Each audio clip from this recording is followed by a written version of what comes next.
Hi, people. Karibu sana Esther. Tunaanza training in a few. Thank you, Ratemo.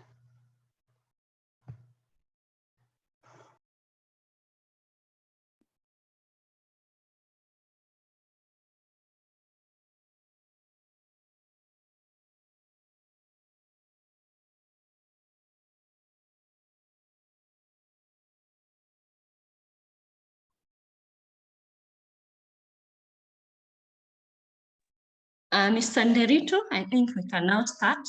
So over to you. All right, Ratemo, thank you. Thank you and good morning, everyone. My name is Sam Nderito. I want to greet you all and welcome you in this session. We want to talk about ecological organic agriculture, looking at the wider scope of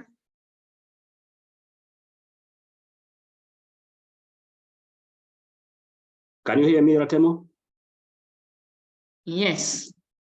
All right, good.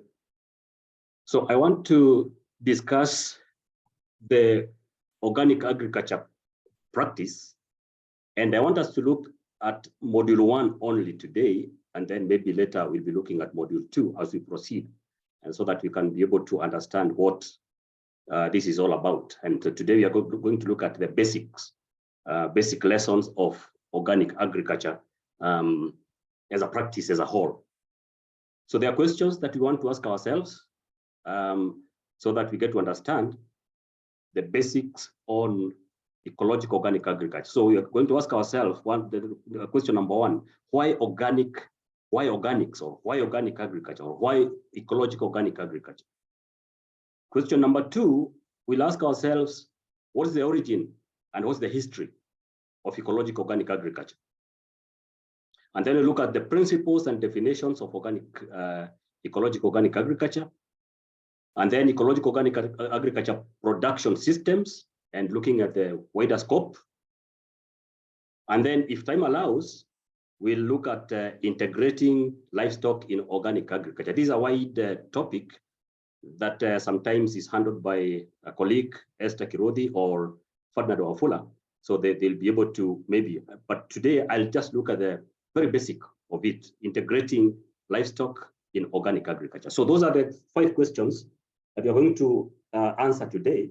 And, you know, just getting the basics, because for the multipliers, already you went through this topic, and today we're just reminding ourselves, what is this? And getting to understand how we can carry this forward. So, why organic agriculture? Why organic agriculture? I want us to look at the terms that have been given out, the terms that we understand, the terms that we know, that we practice every day. And everybody probably, depending on where you come from, depending on your organization, depending on where you went to school, there is a term that you promote. Ratemo, continue. There are several terms that describes ecological organic agriculture. EOA is a wide topic. It's a wide thing. It's kind of an umbrella. And so this umbrella has several forms under it. And one of them is organic agriculture. Number 2 is permaculture. Number 3 is global intensive agriculture. Number 4 is sustainable agriculture. Number 5 is conservation agriculture. And then we have others like Fukuoka. We also have biodynamic farming practices. And you can go adding the list depending on what you're practicing. So these terms, they are all reaching out to one goal. And that goal could be 0 chemicals. If you are using any chemicals, then you are not practicing ecological organic agriculture. So there are small differences in each of these terms, depending on how you understand them. So someone can probably define organic agriculture as a form of agriculture where 0 chemicals are used. But again, sometimes it can be, it depends on, it doesn't matter. It doesn't matter where you're getting your inputs from. As long as you are not using chemicals, that is fine. But for me, I think agriculture is supposed to be, ecological organic agriculture is supposed to be a closed loop system, and where all the resources are coming from your small farm or your own farm, not necessarily, not really importing. When you import any materials from outside your farm, I would term that as not a sustainable kind of farming. It's not really sustainable. So ecological organic agriculture is a form where everything revolves around in your farm without necessarily importing things from outside. And sometimes there are things that you can import, yes, that maybe you don't have and you want to carry out farming in your farm. It's not restricted, but the goal is sustainability, so that in the end, we'll be able to grow our food using very sustainable methods. Ratemo? Yeah, so here is a picture that looks so nice. It looks so good because these are machineries.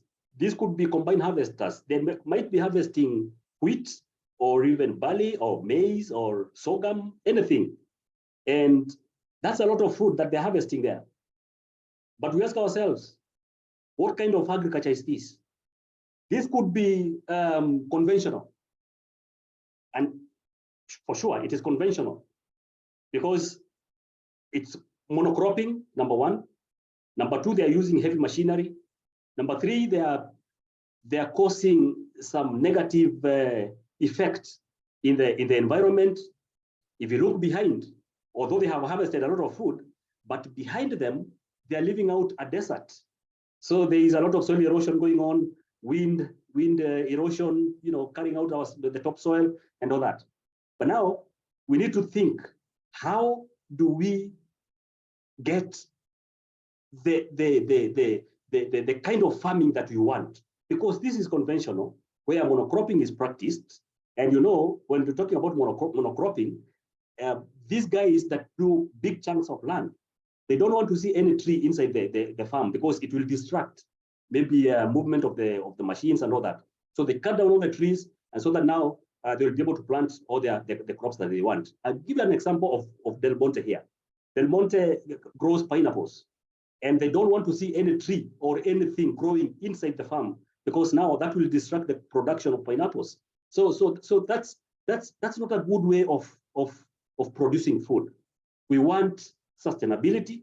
We want to build our ecosystems. We want vegetation that brings in good environment and all that. So we need to think, how do we go back to our systems? So the systems that we talked about earlier, organic farming, biointensive agriculture, permaculture, and all those other systems, they need to come back to this farm. So we need to paint this picture back the way that we want it to be. And therefore, each person, wherever you are, you're either practicing permaculture in a small way, another person like me practicing biointensive in a small way. I bring in my system here, Ratemo continue, I bring him in as my system here, and we try to paint back this picture the way we want it to be. So that now, each person, wherever you are, each person doing very small things. You're planting trees, maybe you're doing agroforestry. Somebody else is doing organic farming. You planted a tree today. So we say, if many little people means me, myself, one person, or a group of small people somewhere, in many little places, in your village, if they do many little things in their homes, in their communities, they will change the face of this world. And that's a fact. Doing small things that are positive, just small thing that is positive. Plant a tree today. In the next 10 years, that environment that's around you will have changed completely. Ratemo, continue. And so we need to think, how do we go back to our system? Now, if we continue with the systems that we have right now, that is the conventional way, looking at this map of the world, which shows the projection of climate from 2003 to 2080s. I don't know how old you'll be in the 2080s. So the red marks shows that food production will be negative, meaning that the food that will be produced in the world will not be able to sustain or to feed the population if you are not careful.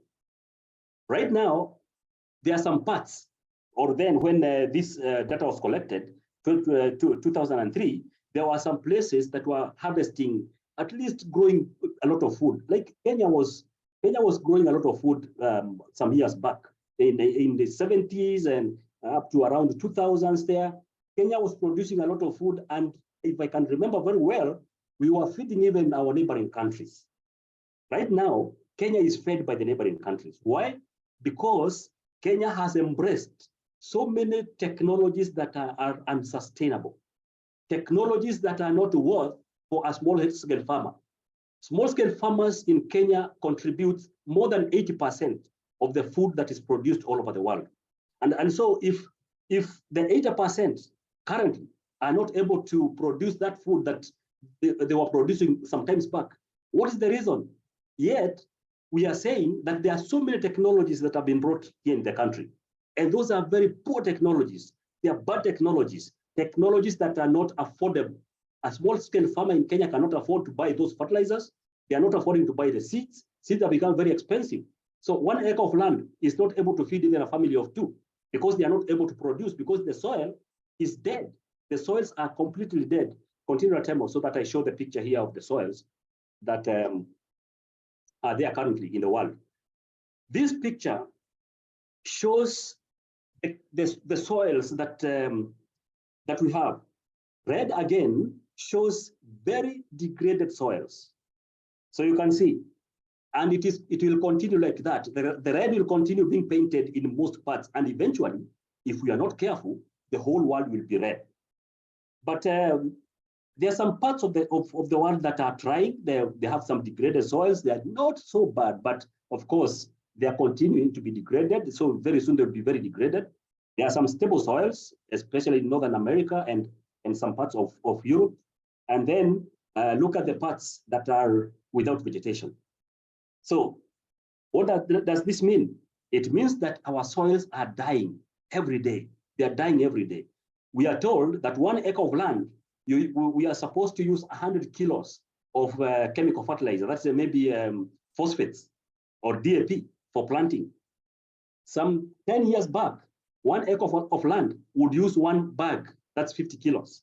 Right now, it's 2 bags, 100 kilos. That shows that in the next 10 years, we'll be using 3 bags, meaning that the soil cannot be able to sustain or to grow food. So it needs a lot of chemicals for it to grow food.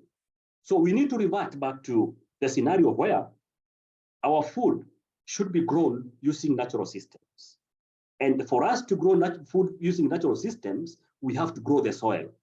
How do you grow the soil? You grow the soil using materials or the method that is sustainable, that grows that soil and puts in organic matter, because organic matter is food for the crops.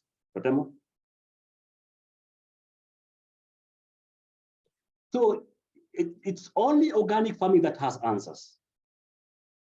It has answers because go back, Ratama. It has the answers for us. Yeah. Organic agriculture offers real solutions in the sustainable agriculture discourse. All the discussions that we have, we need to bring them. And so that now we have the real solutions. Solutions to our soils, solutions to the environment, solutions to our health. Right now, the health of our people is deteriorating because of what we are eating. Look at the research that has been done in the supermarkets currently or recently, that meat that is being sold in the supermarket is contaminated using, it has a lot of antibiotics because of the injections that we are putting in the meat, in the pigs and chicken and even milk, all that. So we have to be very careful about what we are eating. Number 2, organic agriculture provides knowledge intensification.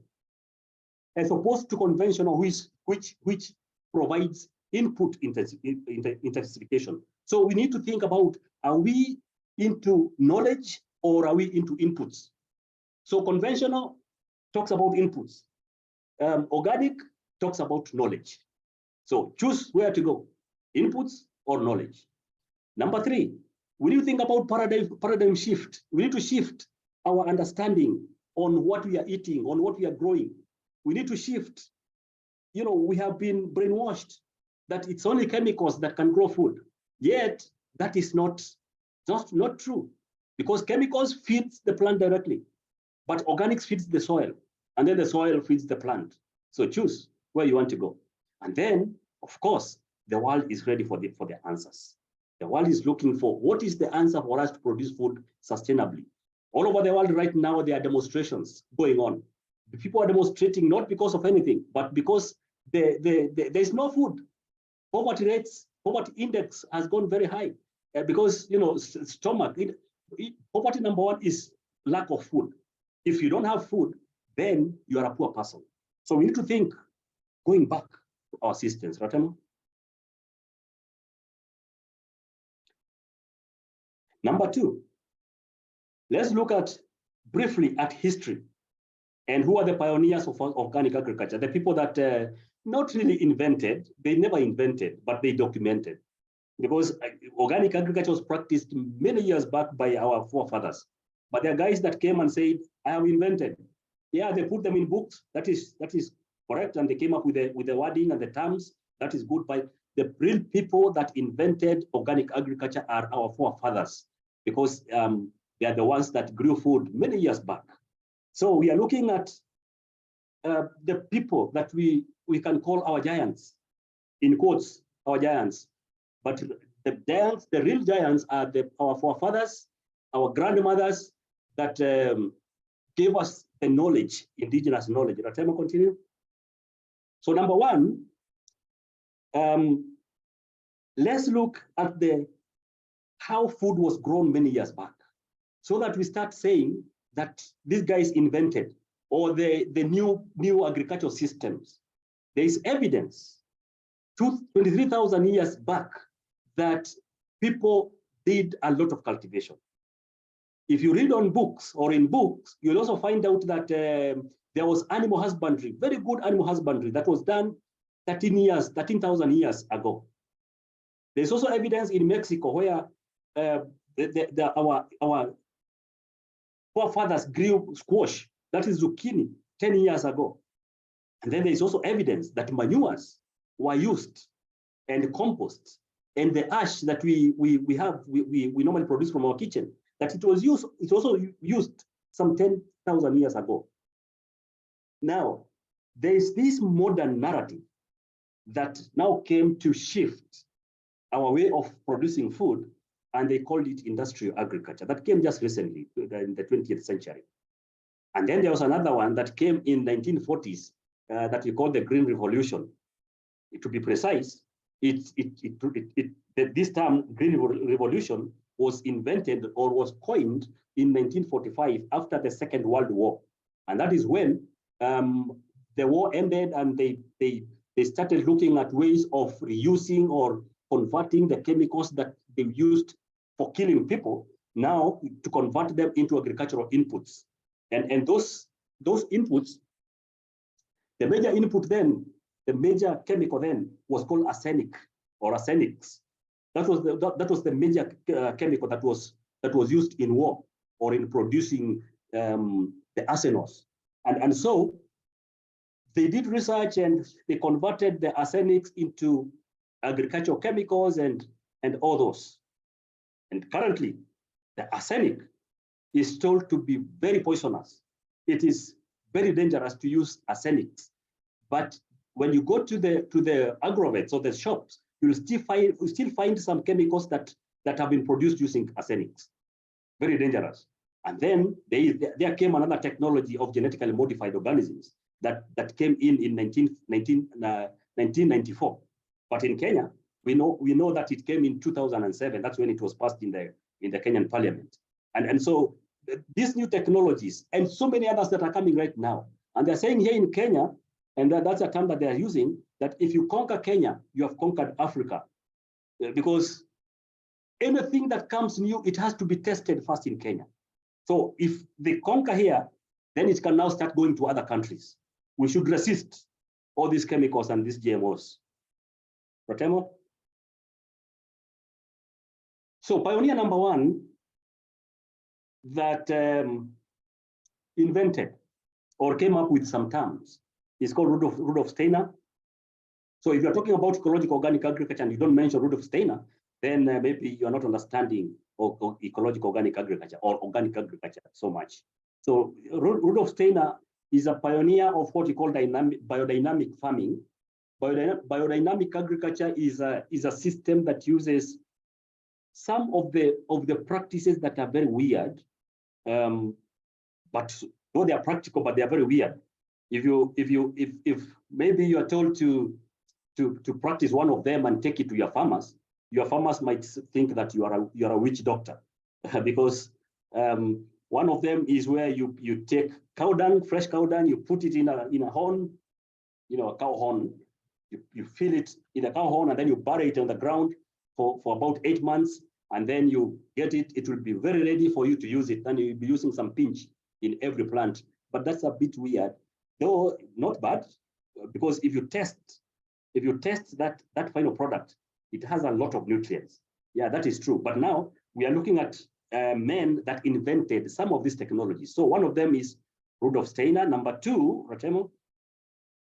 Number two is called Albert Howard. Albert Howard invented the concept of organic agriculture. That's now the organic farming that you're talking about, and it was developed in the 1900s. And then there are other guys like Rodell. There's the Rodell Institute somewhere in the world. That's the one that you're talking about in the 1940s, and other guys that were working together with Albert Howard. The other guy that is coming in our mind is Robert Mazibuko. Mazibuko is a South African, and he invented a system called Mazibuko system. And he's also known as the tree man. He believes in planting of trees, and he's also a founder member of IFOAM, that's International Federation of Organic Agriculture Movement. He believes in nature as part of a whole. So that's another guy. He's a fellow African. And then the other guy, Rotemo, continue. Fukuoka. Fukuoka is a Japanese guy that invented the Fukuoka method. It's also called do-nothing farming, where you just, it's almost equivalent to natural farming or conservation agriculture, where you just, after planting, you just slash your crops, you slash everything, and then you just plant without disturbing the soil. So that's called the Fukuoka method, or do-nothing farming. That's Fukuoka, Mr. Fukuoka. Continue. And then the pioneer of permaculture is called Bill Mollison. Bill Mollison died, I think, some few years back, but they worked together with David Holmgren in the beginning of permaculture. And permaculture is a system. Is a system that it's actually a concept of utilizing land, the resources, people, and in the environment in the manner that does not produce any waste. It's a kind of, actually it's a concept, which permaculture means permanent agriculture. So systems that are permanent and growing of crops and permanent structures, planting of trees, fruit trees, and all that. So that is Bill Mollison, another pioneer. And then we continue, another pioneer here is called Alan Chadwick. When you're talking about global intensive agriculture, you cannot forget to talk about Alan Chadwick. He's the beginning or the beginner of the global intensive, but he combined two systems. One of them is called the biodynamic, the one that you're talking about, and another one was known as French intensive techniques. So he combined both of them, and called it bio-intensive agriculture. It's not about intensive agriculture that I'm talking that I promote. I promote global intensive. But this guy is the beginner of the bio-intensive agriculture. And then the other guy that came in after Alan Chadwick, after he died in 1980, is called John Jevons. Mr. John Jevons or Dr. John Jevons is alive today. Here I am with him at Ecology Action, and he has done a lot of research for the last 45 years on global intensive, and he has a lot of knowledge in agriculture, and he understands the soil very well. So those are some of the, continue, Ratemo, those are some of the pioneers of ecological organic agriculture. Just call it organic agriculture in general. So the what and how of organic agriculture. The what and the how.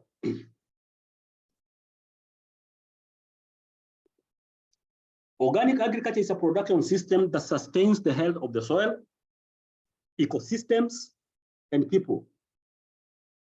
It sustains. Conventional agriculture does not sustain because it's not sustainable. It relies on ecological processes. Process something that is continuous. It is sustainable, it's continuous.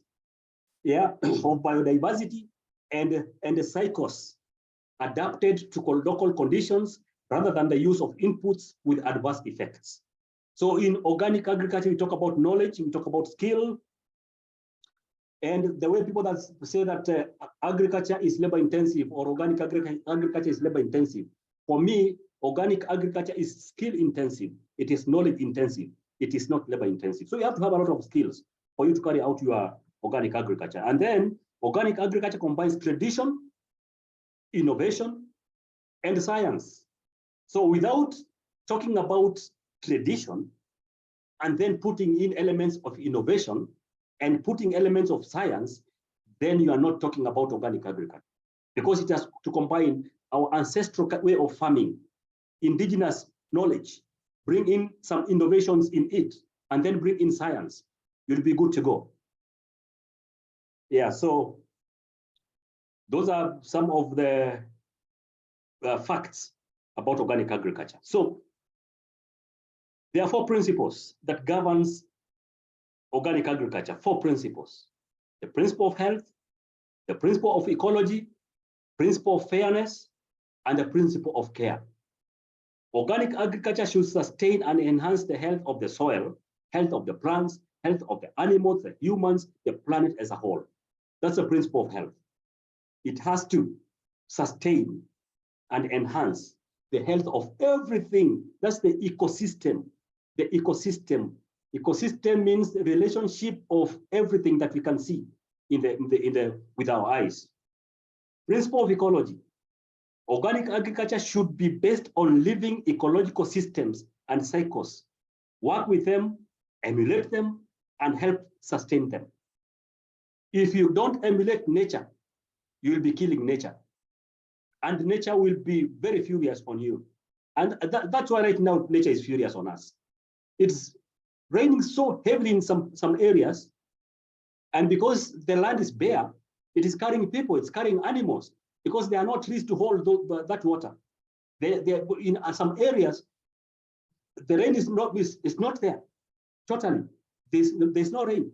Reason? There is nothing that pulls that rain towards them. So because they destroyed the environment, we need to think, how do we sustain our environment? That's the principle of ecology. Then the principle of fairness. Organic agriculture should build on relationships that ensures fairness with regard to common environment and life opportunities. Looking at the fairness, looking at the relationships that are there between the environment and us and everything else. We have to be fair on how are we treating this environment. Treat it badly, you'll face it. And then the principle of care. It should be managed in a precautionary and responsible manner to protect the health, well-being, and of current future. What mantle are we giving out to our generations? What mantle are we giving to our children and our children to our children? So we should think, what is it are we doing right now that will affect the generations to come, right? So those are the principles, 4 principles of ecological agriculture. 1, principle of health, the principle of ecology, the principle of fairness, and the principle of care. Ratemo? So the how, turning a definition into practice. How do we turn now this definition into practice? I want us to look at this giant tree here. This tree is so huge. It's a very old tree and has so many branches. Some of the branches are even touching the ground.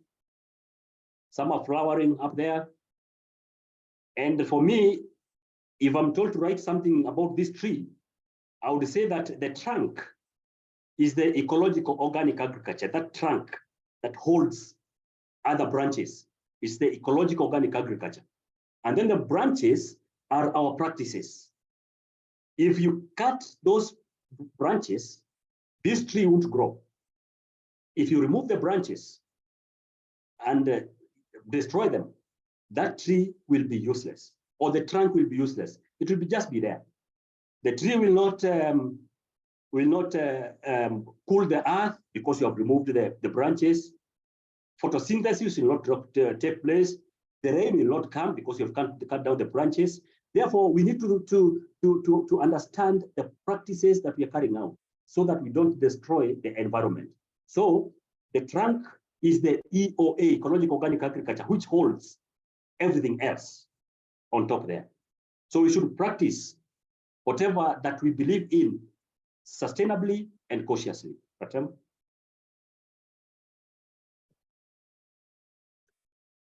Now, I want us to look at the systems one by one and ask ourselves, which system is sustainable and which system is not sustainable? Which system is going out of our, which system is going out of our circle, of our big circle, and which system is going inside our circle? Sustainable agriculture, organic agriculture, and then agroecological agriculture. What is in and what is out? Now, the green circle means that those are practices that we can talk of, they are sustainable. But there are those that are going out. They're going out because there are some people somewhere that are changing the practice or the narrative. For example, you're talking about conservation agriculture that is going out. You can see that it's going outside the circle. It's going out the circle because conservation agriculture has been hijacked by multinational companies that say that they are practicing or they are promoting conservation agriculture. The conservation agriculture that was there many years back was that they just slashed the land and put in holes and planted. They never used chemicals. The conservation agriculture that is there right now, farmers are using a chemical that kills the weeds. Yes, they are not disturbing the soil by digging or by plowing. They spray a chemical, and then that chemical kills the weeds. It's called a weed killer, and then they just plant, which is not within the ecological agriculture principles. So conservation agriculture is coming out of our mind, it's coming out of our circle. Sustainable agriculture. One of the multinational companies says that they are promoting sustainable agriculture. It's also another term that is fading away from the circles of agroecologists. It is fading away because that multinational company, I can mention it, it's called Syngenta. They say that they are promoting sustainable agriculture. Sustainability means affordability. It's something that a farmer, a small-scale farmer, either poor or rich, can afford without struggling. That's what we mean by sustainability. So if it means that I'll go to the shop to buy a chemical that's very expensive, and then you call it sustainability. To me, that doesn't make sense. So that one is going out. If you're practicing traditional farming without bringing in innovation and without bringing in science, then again, tradition will fade away. So we should be very careful when we are talking about promoting tradition. What kind of tradition are we promoting in agriculture?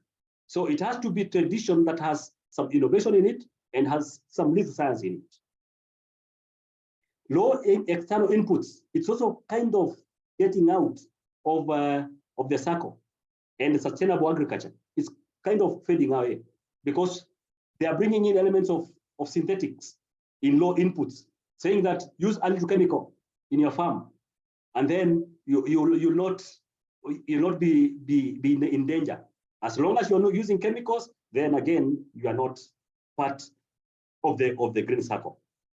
So the methods that we know that are really into the circle is biointensive farming, biodynamic agriculture, regenerative agriculture, permaculture, natural farming systems, because they have elements of tradition, they have elements of innovation, and they have elements also of some science. Ratemo? Let's continue. Continue again. Yeah, so go back, Ratemo. Yeah, I want us to compare conventional and organic farming, conventional methods and organic farming systems. And then we look at those bars, the way they are going, and the far that they go. We start with the yield. In conventional agriculture, the yield is high. That is true. The yield is high. But also, look at organic agriculture. The yield is also high. Let's go to soil quality. In both conventional, look at soil quality. The soil quality is low as compared to soil quality in organic agriculture. Let's look at minimum energy use. In organic agriculture, the minimum energy use is a little bit higher as compared to conventional, which is acceptable. That's acceptable. Biodiversity conservation, look at conventional, it's very low. Look at organic agriculture, it's very high. Minimum water pollution, organic agriculture, it's low. I mean, conservation, minimum water pollution, but it's in organic agriculture, it's very good. But when you look at conventional, it's bad because the system pollutes a lot of the water, especially water that runs off into the rivers. I give an example of Del Monte here. They pollute a lot of our water in the rivers. The people downstream are crying right now of ailments because of the water that they are taking out there. And even if you do borehole that you want to use that water, there is a lot of contamination in that water, and this is something that needs to be taken seriously because Del Monte is destroying livelihoods down there for our farmers. And then look at minimum pesticide residues. In conventional, it's low. And then in organic farming, it's very good. Employment of workers, we have employed so many people. But conventional, because they are using machinery, they are even reducing the number of staff, the number of workers. So there's no comparison in terms of economics, in terms of the environment, in terms of production, in terms of social well-being. There's no comparison. You cannot compare conventional to organic farming. Organic farming is very high in terms of everything, and therefore we need to embrace it. Though organics, when you start your organic agriculture today, it will take a little bit over time for you to start realizing that bumper harvest. And in about 3-4 years, when you start or you carry out some research, you'll find out that organic farming beats conventional in a very good way, And there's that research that's going on here at Calro. It's a 20 years research. I don't know how it has gone, but the report is out that organic farming eventually beats conventional farming. Whatever.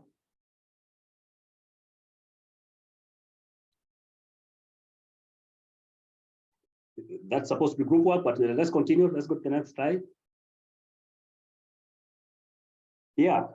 Now, we need to think about livestock, not only crops. When you're talking about organic agriculture, organic farming, ecological organic agriculture, or agroecology, where do livestock come in? I've said when I was starting that meat in the supermarkets or you go to many places, they inject some chemicals for preservation. Some people inject formalin in meat, in chicken, so that after slaughter, it will last longer in the shelf or even in the fridge. That formalin will eventually be eaten by human beings. It will affect us. It will bring cancers in us. There's a lot of antibiotics in the chicken, especially, and also in the pigs that we are rearing, because you want to prevent some diseases from attacking them. But eventually, that meat will be eaten, will be consumed by a consumer somewhere who doesn't know anything about that. And that is wrong. We need to think about integrating livestock into organic farming. And a lot of research needs to be done so that we know what are these biopesticides or biochemicals, I'm talking about bio, that can be used against the diseases in livestock, against diseases in pests. People like Dr. Mihindo and the group should come up with the research to identify all those biopesticides that can be used. And then we go to the authorities and register them and take them to the markets so that our farmers stop using these stupid chemicals that are using right now. So we need to think, how is it? Can we bring in this livestock in our small farms? And what are those aspects of integration? Like cows produce manure, goats and the chicken like that, they produce manure. How best can we use them in the farm so that now we grow the soil or we fertilize the soil, and then the soil produces food, and then that food is fed to the livestock, and then that cycle continues like that. But there needs a lot of knowledge to our farmers, because many farmers are using manure and they're saying that manure doesn't work. It's simply because they're using manure wrongly. Manure has to be managed very well. You have to reduce the amounts of nitrogen in the farmyard manures, because excess nitrogen is poison. It's not good for the soil, because of course I've been saying that excess nitrogen causes nitrogen toxicity in the soil. So we have to think, how do we reduce nitrogen that is in the farmyard manure, whichever, and then increase the amount of carbon. So that knowledge needs to be put in. Increasing carbon by using carbonaceous materials, put them inside the manures, let it sit for 3 months, it will have decomposed very well, and then now you put it in the soil. So that cycle has to be understood. Efficient utilization of waste matter with the livestock from our small farms, and then thinking about sustainability. Is cow rearing really sustainable? What system can we use so that we rear the big livestock?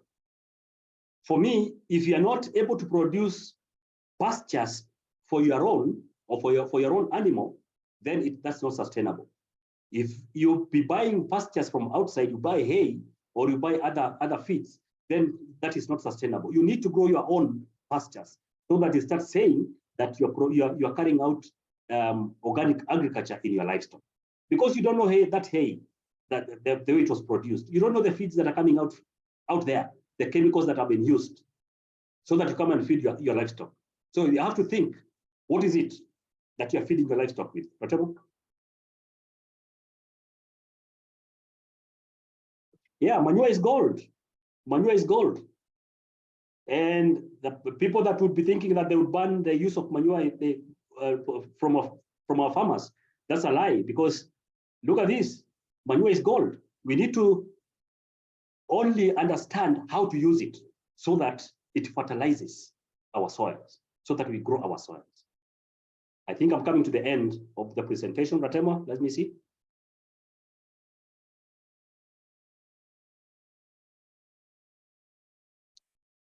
So meeting the needs of the present without compromising the ability of the future generations to meet their own needs, conserving an ecological balance by avoiding depletion or destruction of natural resources. That's my parting shot. Meeting the needs of the present without compromising the future. So let us grow food sustainably today. Let us not kill other people by using chemicals. And let's teach our farmers that they have generations that are coming after them, so that now they start conserving the little that they have. Conserve their waterways. Let's conserve the riverbanks. Let's plant trees. Let's plant agroforestry, not just any kind of a tree, agroforest trees. Let's incorporate fruit trees and all that in our farms. Let us practice organic agriculture if you are into organic agriculture. Let's practice grow by intensive if you are into it. Let us do agroecology if you are a believer of agroecology, and all other systems that are there. And let me see that there is another slide. Yeah, so that's my presentation. I hope that we have reminded ourselves on what we taught or we trained. That was in the first group that was trained in 2021. Is it? Yeah. And the other groups that were trained, I think we have reminded ourselves what ecological organic agriculture is, the principles, the practices, the do's and the don'ts of organic agriculture and all that. So I want to thank all of you for listening to me. And if there is anybody that would like to add anything, Ferdinand, Wafula, and Misoi, if you want to add anything.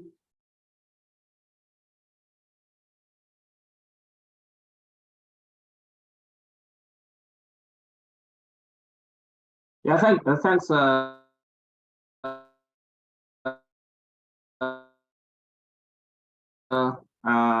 Samuel, for the good presentation. I don't know how the time is divided. It's supposed to be ending at 12. I don't know how the time is divided, Ratemo. Yes, we are going Hello, to have, Ratemo. I'm here. We are going to have questions and answers from the comments. But before that, maybe you can share something about Mr. Nderitu's presentation. Yep. Yes, I just wanted to add a few things on permaculture and then a few things on agroecology.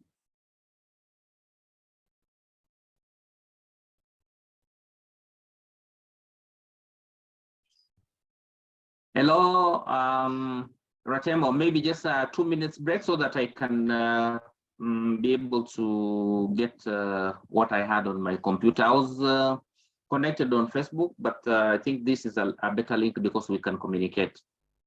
Okay. Meanwhile, there's a question from Anthony to Mr. Ratemo, Nderitu. Yeah, that's Yes, fine. Let me go to the questions and answers. So what is the difference between permaculture and syntropic farming?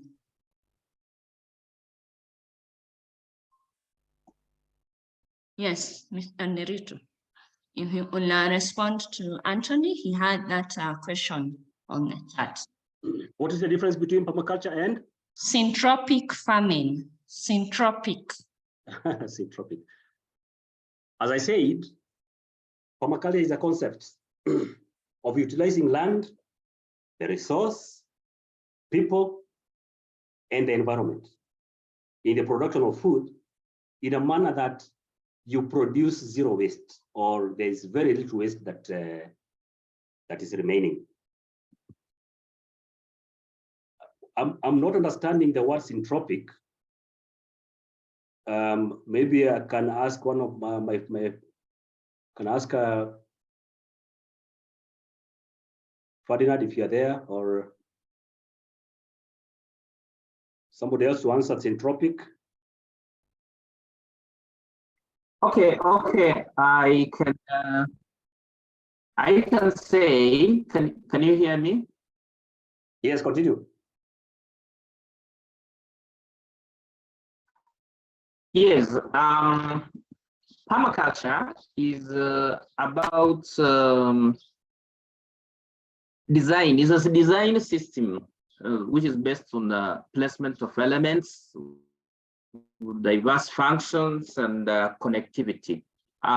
It's a design science, you can say, and has got some ethical dimensions. We talk about people care, earth care, share. And because it's a design system, it also has design principles that are based on agroecology or ecological principles. Remember, when we talk about ecology, we are talking about a natural science, a biological science that has well-defined principles that actually forms the basis of agroecology. But syntropy, just to answer the question, syntropic agriculture, this is the new buzzword. I think it's the new kid on the block, and not much is known about the principles and the practices. Just to be honest, it's a new buzzword, and we need to get to know what are some of the principles and the practices different from agroecology, agroforestry, for example. I think I should be honest with that. But then I wanted to just have an addition on agroecology. Agroecology, we can also emphasize is the application of ecological principles on cultivated land. And it was adapted by FAO in 2018. And there are 10 elements that define those practices as also as a movement and also as a science. And one of them is about diversity. You know, you can reflect on whatever system, whether you're calling it bio-intensive or permaculture, but how diverse does it base its production on diversity? Then we have synergy. We're talking about combining efforts for greater benefit than just the sum of individual parts. So how is the practice? How are those? How is the science? Is it based on synergy? And then efficiency. We talk about efficiency when we talk about producing more and using less. And production here is not just about yields. Is the production of you know, food, fiber, and what we even consider as wastes is not waste. How much are we producing, and how is that being recycled? And then we have resilience. The element of resilience is the ability to rebound. For example, we've just had a period of dry season, dry spell. So how are our systems able to bounce back? Our production systems able to bounce back? In farmlands where you've cleared all the vegetation, you can see the effects of that, what we are saying unsustainable agriculture, unsustainable practices. And then all of a sudden you're having flash floods, and there's nothing to stop soil from moving. So there's that element on resilience. Then we have the element on recycling. I think that is quite easy for most of us, because if we are engaged with processes of waste recycling, and we do not even say waste. In permaculture principle, we say the output of one element should be the input of another element. For example, when you are in a kitchen and you talk about, you are producing food, you have some inputs there, let's say firewood, and then you have some outputs there, let's say ash. So ash will become the input of another component, the garden, so that you're going to use ash to enrich the soil in the garden, where you cut the tree that was growing in the garden to produce your fuel wood. So that process of recycling. So that's the element of recycling. And then we talk about co-creation, and I think this kind of sharing here on this platform is also part of co-creation, because the diversity of knowledge, and in this agroecology practice now and the movement, when we talk about co-creation of knowledge, we do not say superior to the other end. We all knowledge its knowledge has got to be valued, and the knowledge from farm practice, because for all the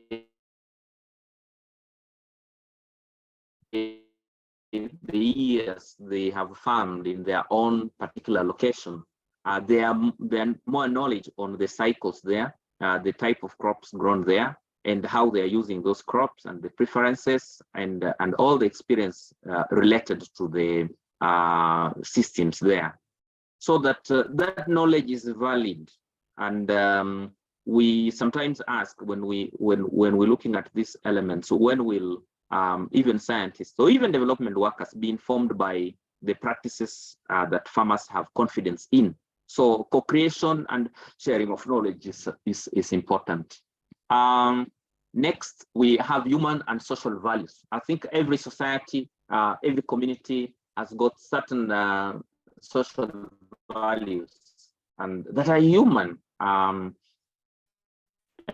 it's good that we do not impose the values of other society onto other people. It's good to respect those social values, because they define what a particular community is, their background and their present, and also defines their future aspirations. So human and social values are very important. Another seventh element is culture and food traditions. And this is important. Food traditions, food is part of people's tradition. It also defines our culture. And some people now prefer not to call it agriculture, they call it agribusiness. And that has that kind of narrative is deliberate, so that you do not have the culture part, which defines people's tradition, and people's traditions also define people's culture. And there's an element about the structures at a national level, but right from the family, who controls what, at the community level, at the national, and even at global level. Is the government structure, are the policies in place able to support other elements? And then we talk about circular and solidarity economy, that we all understand that we coming from different communities, and that when we all combine these efforts, and we can exchange and do trade, and our world can become a better place. And that is what solidarity is all about. So those are some of the few additions I can have at the moment, and thank you. Thank you, Ferdinand. Thank you for the addition. I think that's Ratemo, back to you. Yeah, that's good. I think you have added a lot of input for people to understand bits of permaculture and agroecology, and so if there are questions, Ratemo, let's them come across, so that we'll be able to try and answer them. I add something small.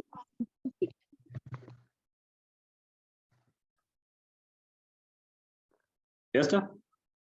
Can I add something small on Yes, syntrophic yes, agriculture? Esther. Yeah, syntrophic agriculture seems like to be a new thing that is coming. It is actually originating from Brazil.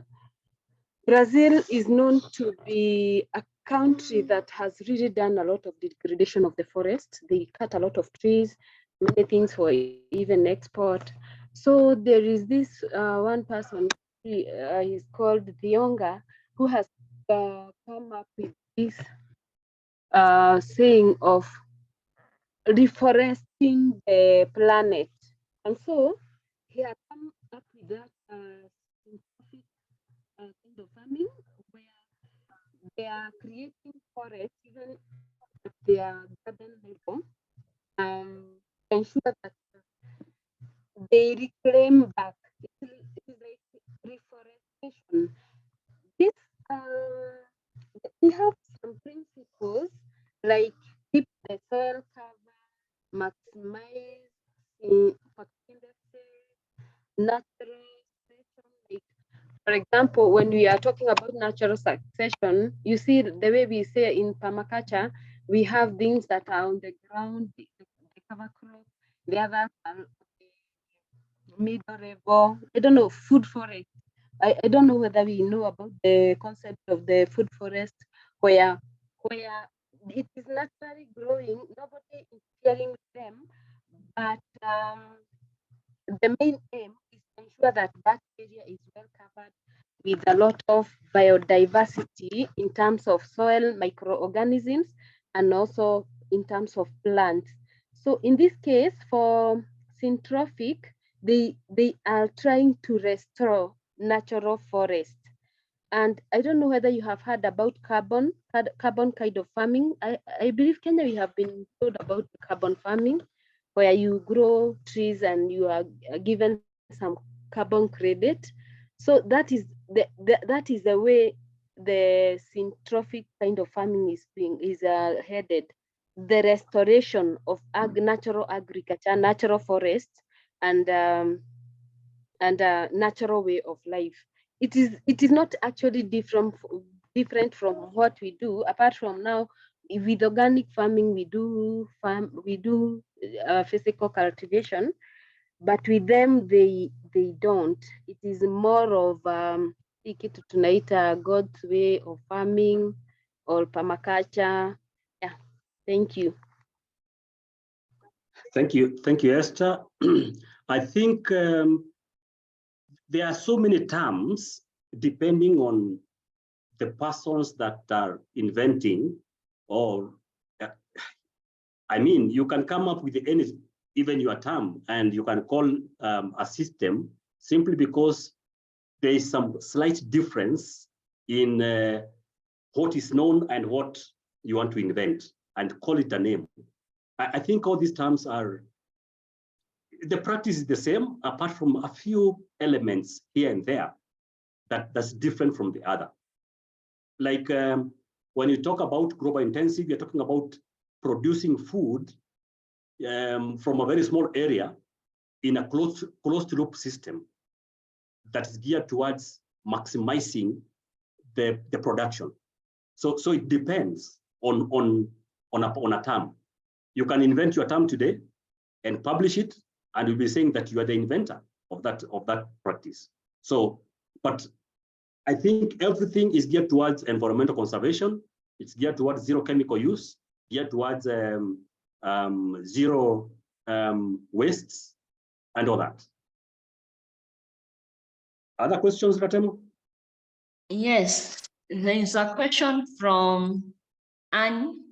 In integrated livestock in organic farming, some mentioned about decreasing nitrogen from the soil and increase the carbon in the soil. A farmer who uses much of rabbit urine, which is high in nitrogen, would it be harmful to the soil? Kindly expound. Yeah. Thank you for that question. That's a very good, valid question. I believe that farmers don't use rabbit urine directly from the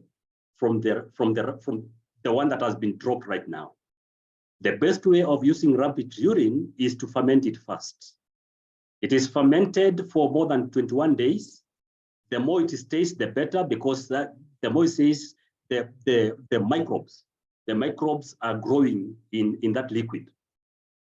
So the more the liquid stays, the more the nitrogen reduces through reactions that are there inside the urine, and then there's growth of bacteria, and of course it's good bacteria and microbes. So that now when you apply it in the soil, you are applying those bacteria and microbes, and the work of those microbes is to help the soil digest the organic matter that is there in the soil. And then now the organic matter will be readily available for the plant to be taken up. And that's why we add microbes. Any fertilizer that is fermented, any fermented fertilizer is so good for the soil, and especially for the soils that have enough organic matter. And I normally caution farmers that never use liquid fertilizer in a soil that has no enough organic matter, because what will it's going, because the liquid is supposed to go and help in digestion, converting organic matter into usable element by the plant. If the soil doesn't have enough organic matter, then you'll be destroying your soil even 5 times faster than the use of chemical fertilizer. I hope I have answered him. Thank you. I have a follow-up question. So does it mean? I thought that this. Oh, yes, Ferdinand.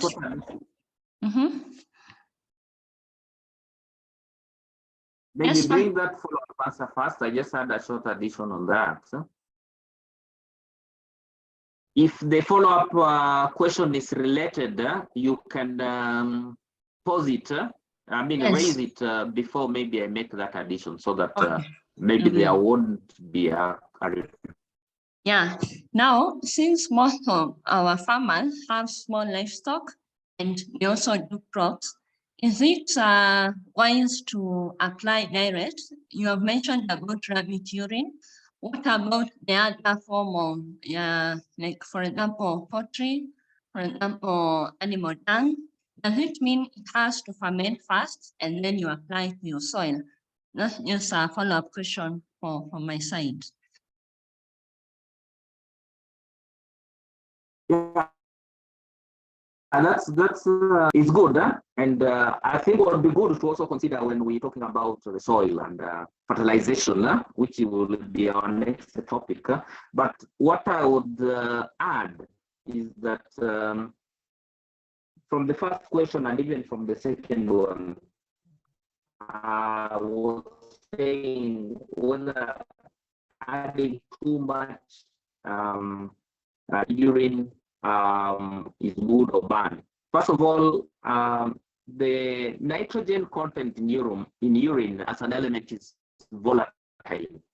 That means it escapes easily, and we know 78% of the air is actually what nitrogen is nitrogen. And adding too much of fresh nitrogen, you're not doing any good to the soil or even to the plants, because a lot of it will escape and some of it again will be leached.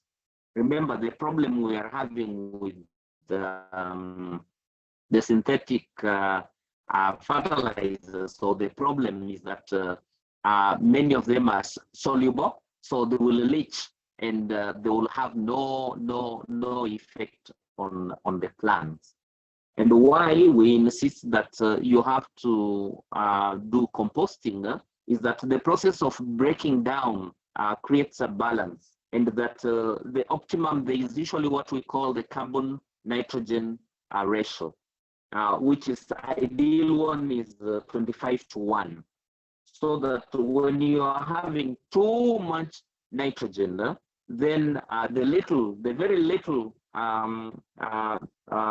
carbon that is in the soil or organic matter will be utilized by the microbes for their own sustenance, and not be able to be used for them to release, to multiply, and also be able to actually do what they function best. So it's good to have that understanding, and that adding raw fertilizer doesn't actually have immediate use by the plant. Raw, I mean, it has to be mineralized before plants can be able to utilize.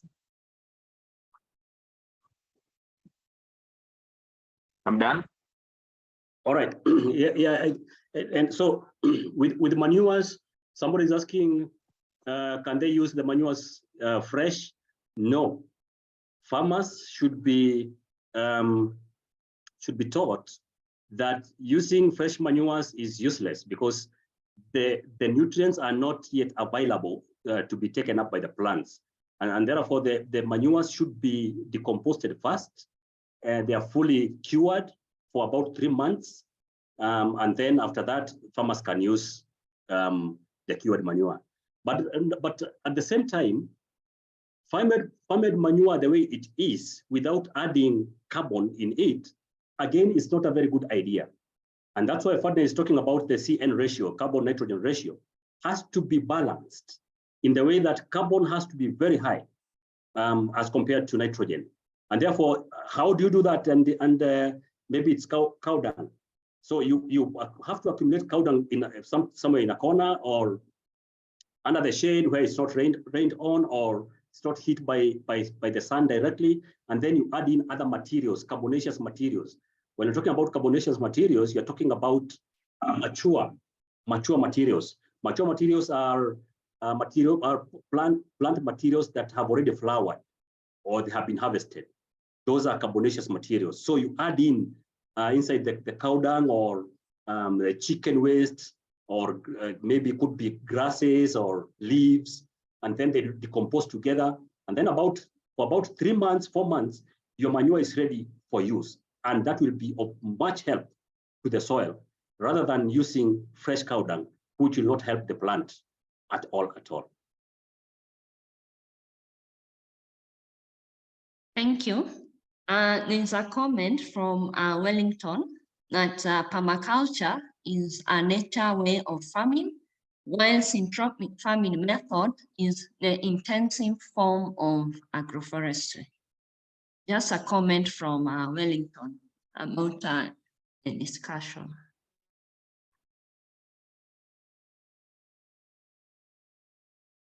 That is welcome.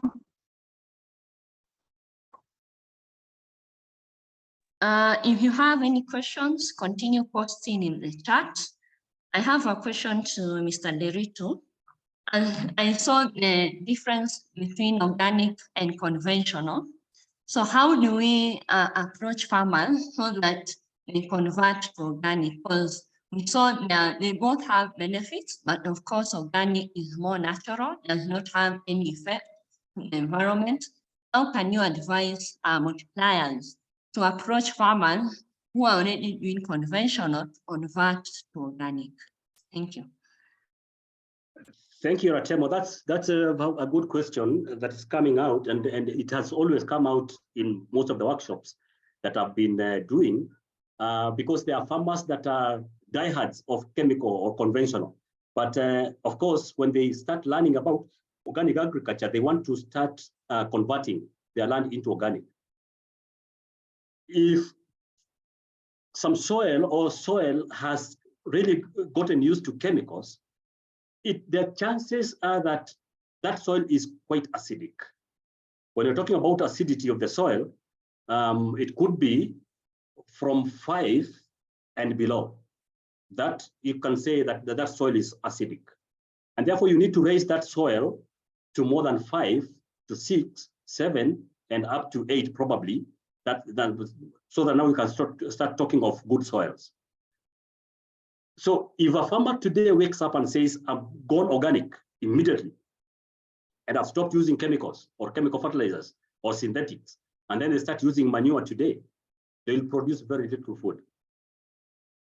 So there are 2 ways that I can suggest. Number 1, that farmer can start small in a small piece of land. So if they have 5 acres, they can take 1 acre first, so that they use a lot of organic manures in that one acre. They can even take half an acre and start there. And then slowly, they go converting their land slowly by slowly. It will take a little bit of time, but then again, that will be of very much benefit to them because, yeah, it will take long, but eventually the farm will be organic after several years. That is, take small piece of land and then run with it slowly by adding organic manures, enough of it, not just a little, only enough of it. That is one. Number two, they can start reducing the use of chemical fertilizers. As I said, when I was starting, 1 acre of land, the conventional guys use 100 kilos of the ammonium phosphate. That is the phosphates for planting.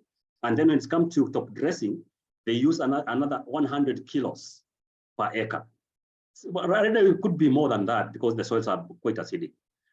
But now, the first year, they can reduce, instead of using 100 kilos, they can use 50 kilos and then use a lot of organics. That is organic fertilizers. There are organic fertilizers on sale right now. They are there in the shops. They can make their own organics. It's very, very easy. They can make bokashi. They can make compost. They can use farmyard manure as long as that farmyard manure has been well cured. So they use half of the recommended rate of chemical fertilizer and then half of the recommended use of organics, compost or any other. Second year, they reduce again on chemical fertilizer and increase on organic. Third year, reduce again. So they'll be cutting by half every year or every planting season. They go on cutting by half. And then eventually, they will have fed the soil using organics, but at the same time, they are feeding the plant because the plant cannot feed itself at that particular time with a little chemical fertilizer that is there. And then after 3 years, they'll do away with the chemical fertilizers completely. That is for people that want to go step by step by reducing chemical fertilizers. 2 ways. Thank you. Thank you. There are some comments and questions from Facebook chat. Andrew from Manor House wanted to respond to my question about organic farming conversion. So he says, so an organic farmer, it is good not to use animal waste directly in our farms. The results cannot be found immediately. Therefore, the composting or the composition make it more effective. And then Pamela Otieno says, fresh manure can be used through fermentation in water, which comes out to be manure tea after 21 days. And then Dennis, I think, has a question. Rabbit urine is currently being used for the prevention and treatment of Newcastle in poultry instead of antibiotics. Kindly say something about this. That's why I say that organic farming needs a lot of research. We need to really research on the things that we are talking about, because some of the farmers have been scared away because they are told go and use this, yet it doesn't work. So if you tell a farmer to go and use something and it doesn't work, then they will say that organic farming doesn't work. So we need to carry out a lot of research.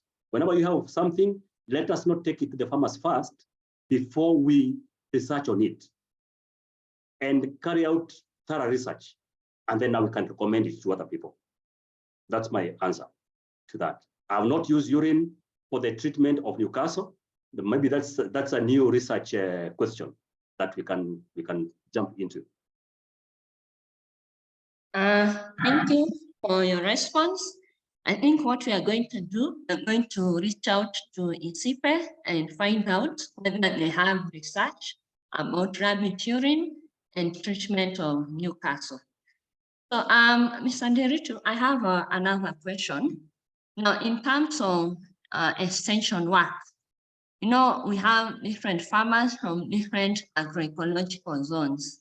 Does it mean organic is the same across? Or depending on the environment that one is, they need to look at the principles that are able to accommodate their agroecological zone. This is because of the different climatic conditions we have in Kenya, different soils. So how do we approach that when we want to convert our farmers to organic? Yeah, I think different ecological zones will require different approach in terms of how we approach our farmers, in terms of how we teach our farmers. There are farmers in the ASAL region. Those are totally different from farmers in the highlands. The systems that work in the highlands could be different from the systems that work in the ASALs or low regions. So you need to think, what is it that farmer wants? The farmers in the ASAL region receive very little rain. What kind of a method would suit them? Is it deep digging? Is it raised beds?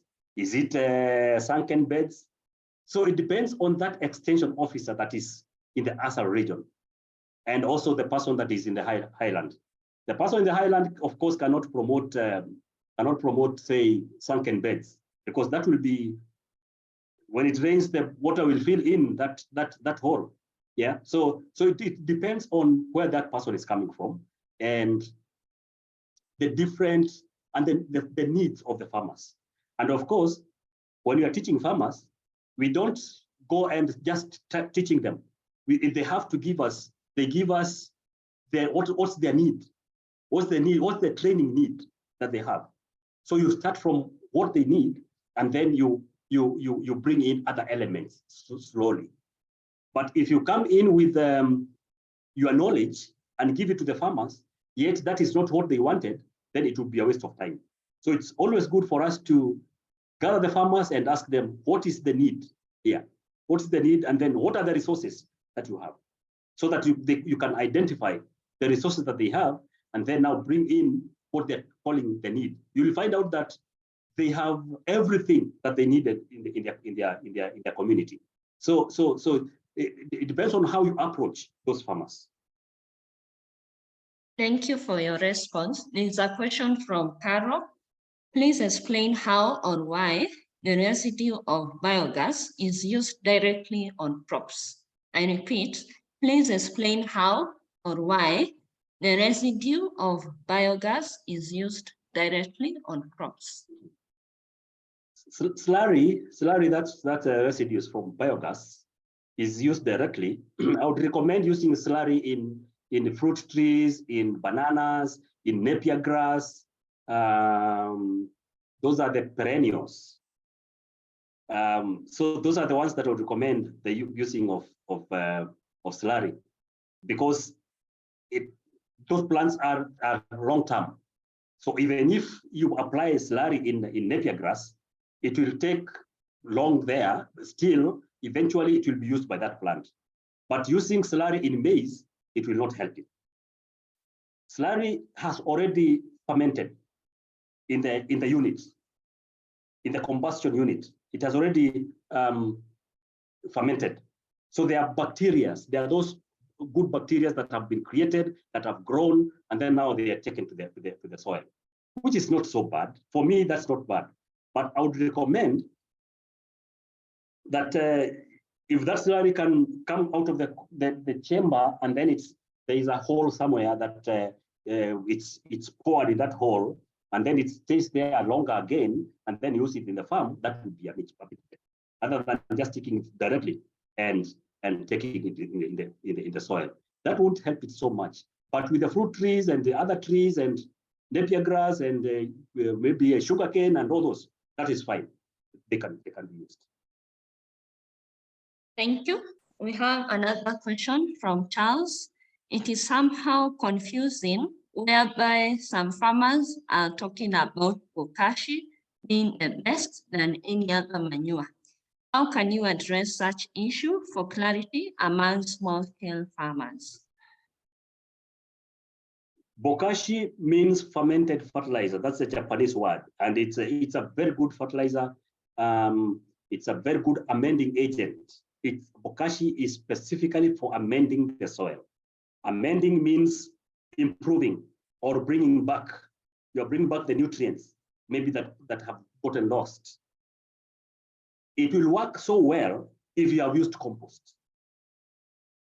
If you plant with compost and then after 2 weeks, 3 weeks, come and apply bokashi, that would be so good. Or if you harvest sukuma wiki in the field, or maybe tomatoes, you have done first harvesting and then you come and apply bokashi, then the fruits and the biomass will put up very fast, because you have brought in new, more elements that will help that plant to grow fast. So bokashi is good. I have done some research during this season that has ended, and we planted a section with bokashi and another section we planted with compost. Bokashi requires a lot of water when you are planting with it. It does not hold water so quickly. So if you apply bokashi there in the hole and then you put a seed there, that seed will dry. Because for it to really get the water into the seed, it has to soak water completely. I would suggest that, because this is planting season and some people have bokashi, let them try that, just a section, and see. Like here we have received rains twice, and where the bokashi is, there is no water there. So we have to make sure that you are planting, if in case you want to plant with bokashi, you have to place the seed aside, not on top of bokashi. Otherwise you lose your seeds. But bokashi is so good, there's very good results, but it works so well if you used compost. Thank you. I have a follow-up question. You mentioned about perennial crops and the ones that are not perennial. Now, for pastoralists who are dealing with grass in terms of land management, how can they add nutrients to the soil using the various organic inputs available, like manure? Which one would you recommend for the pastoralists who want to grow grass for the livestock? For pastoralists, I would, because they have enough farmyard manure, I would suggest that they manage. They add in carbon, some grasses, what the cow has not eaten, they mix with the farmyard manure, they pile it somewhere. They can cover or put it under shade, and then apply some water in that manure. Let it sit for 3 months. A good farmer will always have several piles of manure, so that one pile will be ready, the other pile was made like a month ago, another pile was made yesterday, like that, so that it's continuous like that. So I would just go for manure, because that's what is available with the farmers that have livestock. Farmers with livestock need not to make compost. What they need to do is to add in new materials, mature materials, so that farmyard manure is converted into boma compost. Boma compost is the next step from farmyard manure. Farmyard manure is the dropping, what can I call it? The manure itself from the cow dung, from the cow, or from the sheep or goats, that cow dung. But if you add materials in it, it becomes boma compost. Compost is the materials only when you're using only crop residues. That's compost. I repeat again, farmyard manure is cow dung from livestock. You can use it. It's not bad, but you're pumping in a lot of nitrogen in the soil. You can improve farmyard manure by adding in mature materials or other materials inside that and incorporate that together. Let it sit for about 3 months. Those materials will have decomposted. It becomes what we call boma compost. And then compost is the materials, the residue, crop residues that you arrange the way we normally arrange them together. That becomes pure compost. Thank you. The question about IPM, I know we have it on Wednesday, but just attempt it. What is the best organic control for aphids in sukuma wiki? The best control for any pest is soil fertility management. Manage your soil very well, you'll have avoided all those challenges of pests and diseases. Aphids come because One, the soil is poor. Number two, there is what we call water stress. Those two. Spraying comes as the last thing, but Dr. Mihindo will be handling that as we go along. Yes, we have a session on integrated pest management this week on Wednesday. So please tune in if you have questions around IPM. Yeah. So for now, I'm not seeing any question from the chat. I give it 2 minutes, and then the assumption is our participants are now conversant with principles of organic. So if you have any question, we want to give you a chance to just post it, and then I'm going to read it out for our trainer. Okay, there are some questions from Wellington. On bioslurry, it can be used directly because the large amount of methane has been removed as a source of fuel, but you can ferment it so as to increase the microbial activity, and therefore it works at its greatest potential. I think that's a comment. And then we have a comment from Wamami. What is the main purpose of the charcoal dust in Bokashi? Maybe you can answer that, and then I ask another question. Yeah, with bioslurry, I said that is fine. It can be used because it has undergone some processes of fermentation. That is fine, but there are elements that have already been removed because most of the elements have gone into formation of gas. So if you're using bioslurry in your farm, there must be some elements that will be lacking.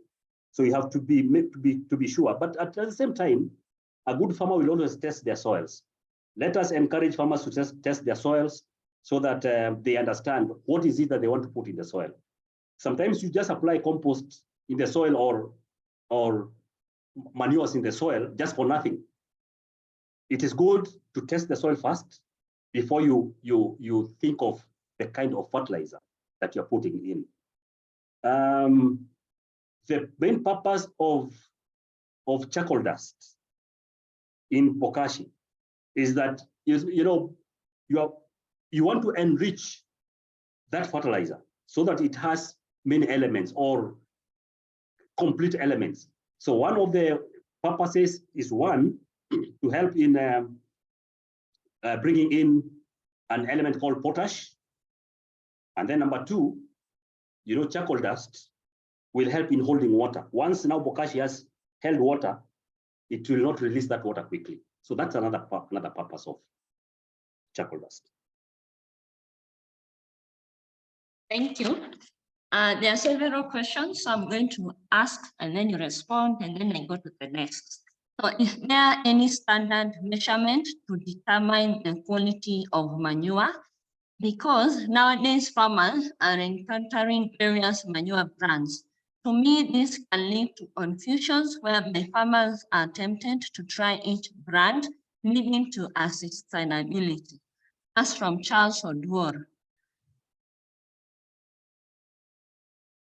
The quality of manure depends on the materials that you have used in making that manure. The quality of manure will depend on the materials or the quality of materials that you have used. If it is compost, if you want the 14 elements to be present in your compost, then you have to look to source for different materials, different plants, so that you come and make that manure.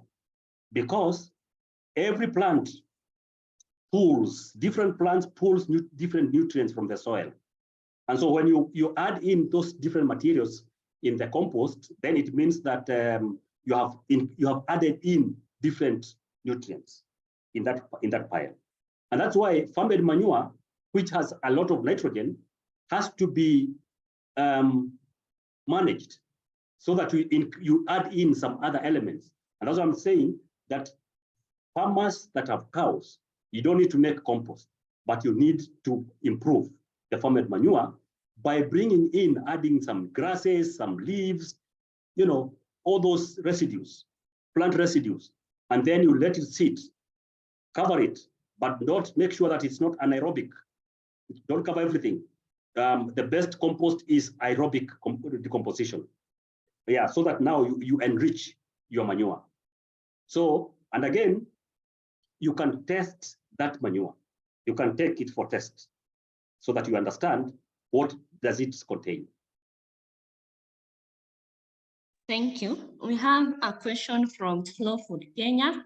What is the effect of composting on climate change, contribution to global warming during the decomposition process? Yeah. Composting is a process of bringing in materials, decomposing them using the aerobic process, not anaerobic, so that in the end, you will have cured manure that will be applied in the soil.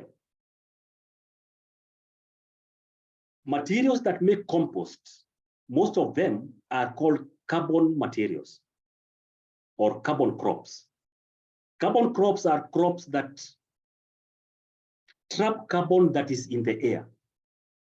An example of carbon crop is maize. Maize is a very good carbon crop.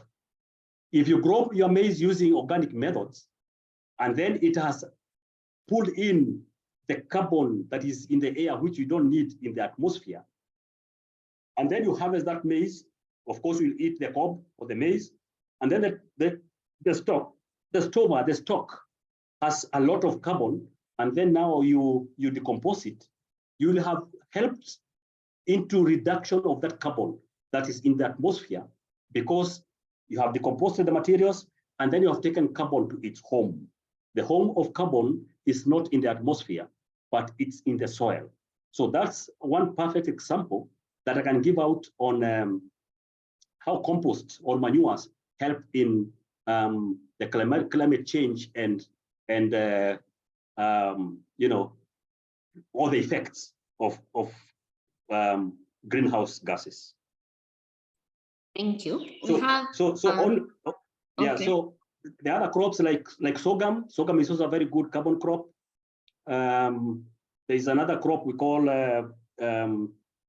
terere, that is amaranthus. It's a very good carbon crop. It traps a lot of carbon from the air. Of course, now others like trees, they're very good carbon materials. Yeah. So, but here we're talking about crops that farmers can grow that can help to reduce the carbon that's in the atmosphere, which is a very good way of healing our environment. Thank you. We have other questions. What are simple organic pesticides one can make at home? You want to attempt, or we do it on Wednesday?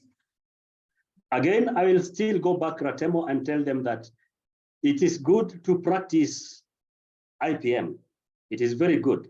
But IPM #1 is soil fertility management. Fertilize your soil very well, and you have reduced all the challenges of pests and diseases. Making of pesticides, it's good, but that one comes because the infestation is so high. That's when you spray. And you know, Dr. Mihindo will tell you that pesticides is a pesticide. A pesticide is a pesticide. Even if it's an organic pesticide, it is still a pesticide. Side means to kill. And in nature, we are not supposed to kill. We are just supposed to control. We are just to control nature so that we balance everything together. If you kill one thing, you will have affected the other thing. So practice good soil fertility management practices. And then #2, practice crop diversification in your farm. That is it. Thank you, sir. Now, the question about accessibility of the presentation, don't worry, I'm going to share the presentation. Now, the question from Emmanuel. Most recently, there has been a problem of fall armyworms. It's proven to be resilient to many pest control methods. Can it be controlled organically? That's Emmanuel. Yeah, again, if there is a big challenge over pests or over disease somewhere, and mostly pests, know that there is a root cause for that problem. Root cause of any pests, and especially these very stubborn pests like fall armyworm, it comes because that soil has some problem. We need to bring in experts and tell us, if a soil lacks phosphorus, what are those other micro elements that are locked? Why does it that fall armyworms comes in some particular kind of soil and not that some other soils? Why is it that fall armyworm would affect some varieties of maize and not other varieties of maize? So we need to carry out that research and identify. And you see, fall armyworm was manufactured. It is a manufactured pest by a certain company, so that now you go and buy their chemicals, so that you give them money, which is the tactics that multinational companies are using. But now we need to understand, why is it that fall armyworm is affecting some kind of soil and not some kind of other types of soil? Why is it that they're affecting hybrids and not so much in indigenous or open pollinated heirloom varieties? Why? So we have to ask ourselves all those questions. Thank you. Also to add, during the agroecology conference, there was a discussion from scientists about push and pull assisting to control fall armyworms. I think through the CPA website, and be able to also read more about control of fall armyworms. We don't have all the science, but we have scientists who have done research and have data. So the question from Anne again, I once tried to make bokashi and used salty water. The bokashi did not decompose. What could have been the problem? Yet I used all the required items. He used salty water. So does it have an effect to bokashi? I would like to understand the process that she took, because even if she used saline water, I think still it would have decomposed. It would have decomposed within 14 days. I would like to understand the process that she used. Probably there is, maybe she used very little of molasses and yeast, because yeast and molasses are catalysts. They're the ones that will decompose, will ferment the whole material. So maybe there is because unless, maybe I can also carry out some of that research, also see whether saline water can kill the bacteria in yeast. Maybe, I'm not sure. For sure, I'm not sure. But she can try again using another kind of water and see how the reaction. But people should understand the correct ratios, especially not just putting just a little of molasses and yeast, and then you say that it will cure. No. So you have to use correct amounts of all the components. Thank you. So Anne, I'm going to tag Mr. Derito, and you're going to share more details with him about the process. Whether did you use the right amount? Which saline water are we talking about? Is it from a borehole, something like that? So I'm going to connect you to the trainer. Now, there's a question from Mr. Odwor. Between animal tea manure and plant tea manure, which one is more effective?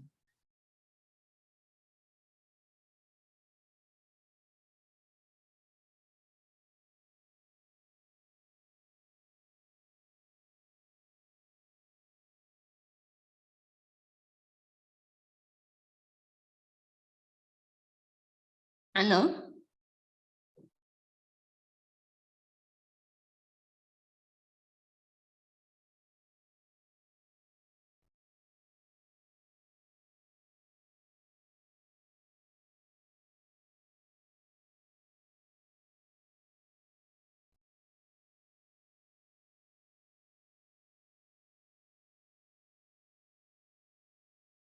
Hello? Ms. Sanderito, are you there?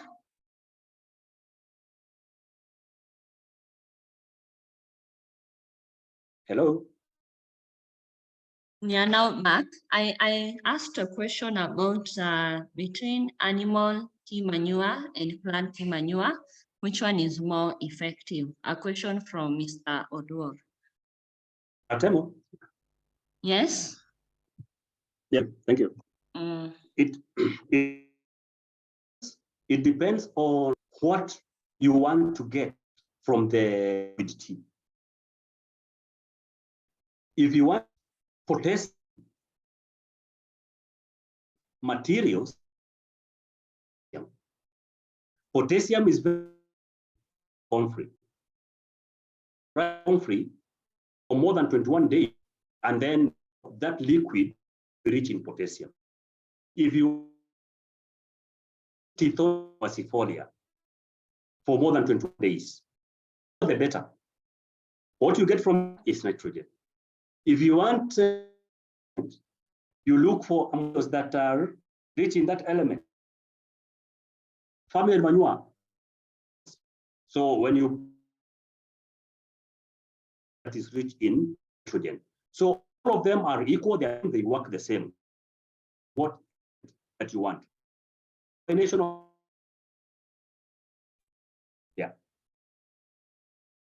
And in that liquid, ash liquid, you can add dust. You can also shells to get phosphorus. So innovation. Farmers be innovative enough so that's what they want. Okay. Thank you. So there are two more questions and then we wind up. So from Mr. Biwott, kindly expound on the role of wood ash in addition to compost and its benefit or effect based on soil pH factor, microbial activity, and availability of nutrients and its consequences. And yes, the role of wood ash in terms of the composting and effect to pH, microbial activity, and nutrients availability. You can put your video and respond.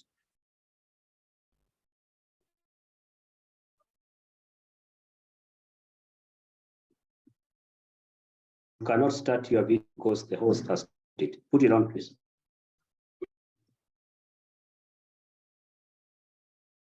So wood ash, Ratam, you can put from your side.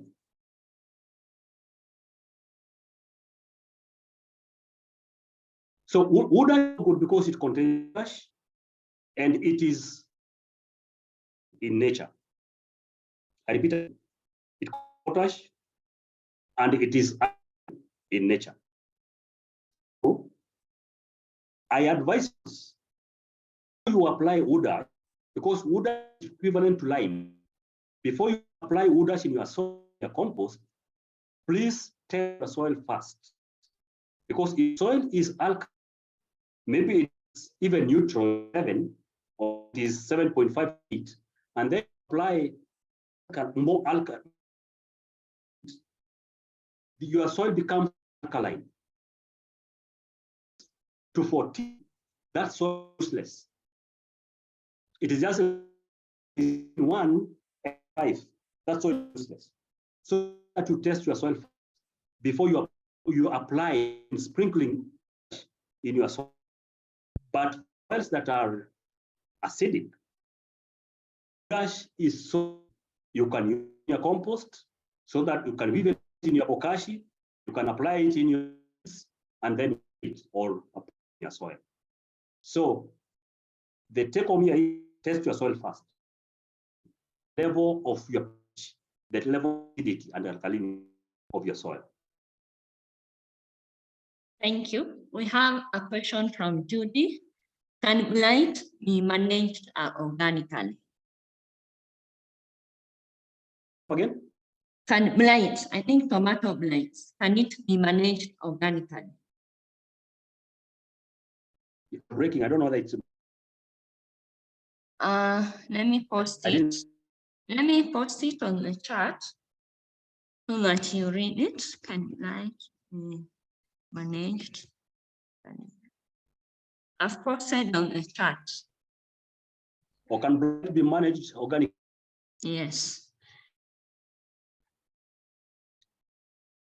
Blight, the best way to manage blight,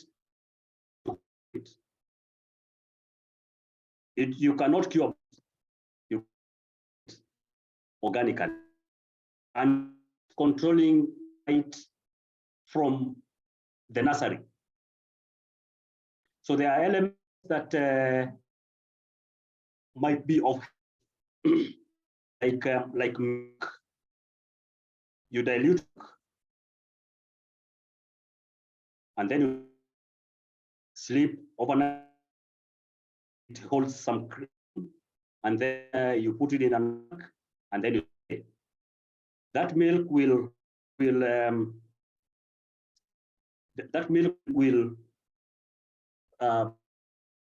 blood comes from, if it will fill the leaf, be able to control. So milk is so good.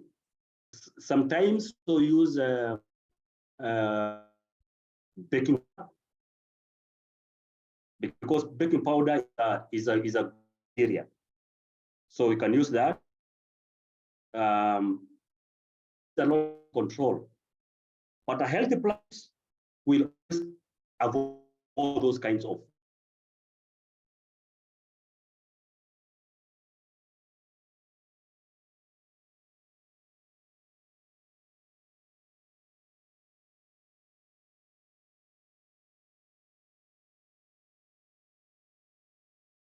Ratemo? Yes, I think we have one last question and then we break. Now, there's a comment from Beatrice that she has used salt into yeast, which slows the process. She has already tried that in baking.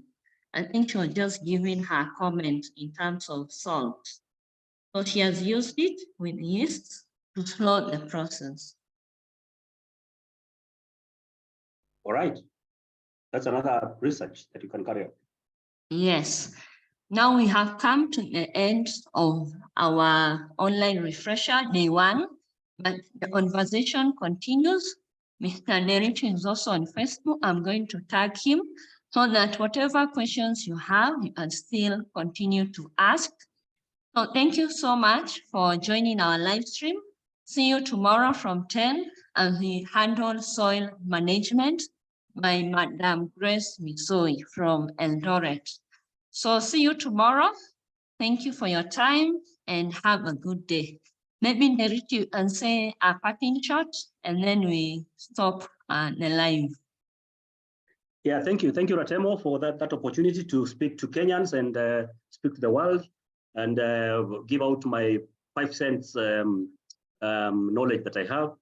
If anybody that would want to reach me out, my number is 0720 32 31 34. I repeat again, 0720 32 31 34. You can write, send an email to me directly, samderitu08, samderitu08@gmail.com.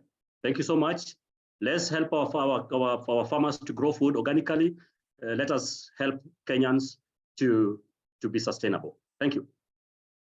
Before we close, we have the trainer for tomorrow. Maybe you can say something so that our listeners can prepare for tomorrow. Karibu, Grace. Thank you so much, Ratemo, for inviting me. And I want to congratulate Mr. Sam for a beautiful session we've had. And to our listeners and those who are following the sessions, kindly prepare for tomorrow. We shall be talking about the soils. And as you all understand, life begins with the soil. So I'm inviting all of us, if you have any challenging questions, get prepared. We shall be here tomorrow with my brother Ferdinand. and also Sam will be part of the team. So I'm looking forward to seeing all of you tomorrow. And tell a friend to tell a friend we shall be here tomorrow. Thank you, Ratemo. Thank you, and bye-bye. Bye-bye. Thank you. Yeah, I have stopped streaming. Teritu has done amazing. Ametoka. That was great. I just wanted to be in, nisikie venye sessions zinaanza, nione day one itaendaje, na Nderitu, you killed it. Hata ametoka Yes, line. Derito did it. Ametoka Yes. hata before you compliment. Lakini kuna swali ameulizwa hapo. Eh? Changa yani ya syntropic. Hi. Yes. Hi, Jeff. Hi. How are you? Long I'm time, good. Jeff. And I follow. I was following your discussion. Wow. How was Oh. that? There is a very good question that was put across. Which was that? How do you control bright? Mechanically? What is it? On Wednesday. Yes. What is so that Okay. carry on Wednesday? But we are all in date. Yes, we are. Ah, okay. Yes.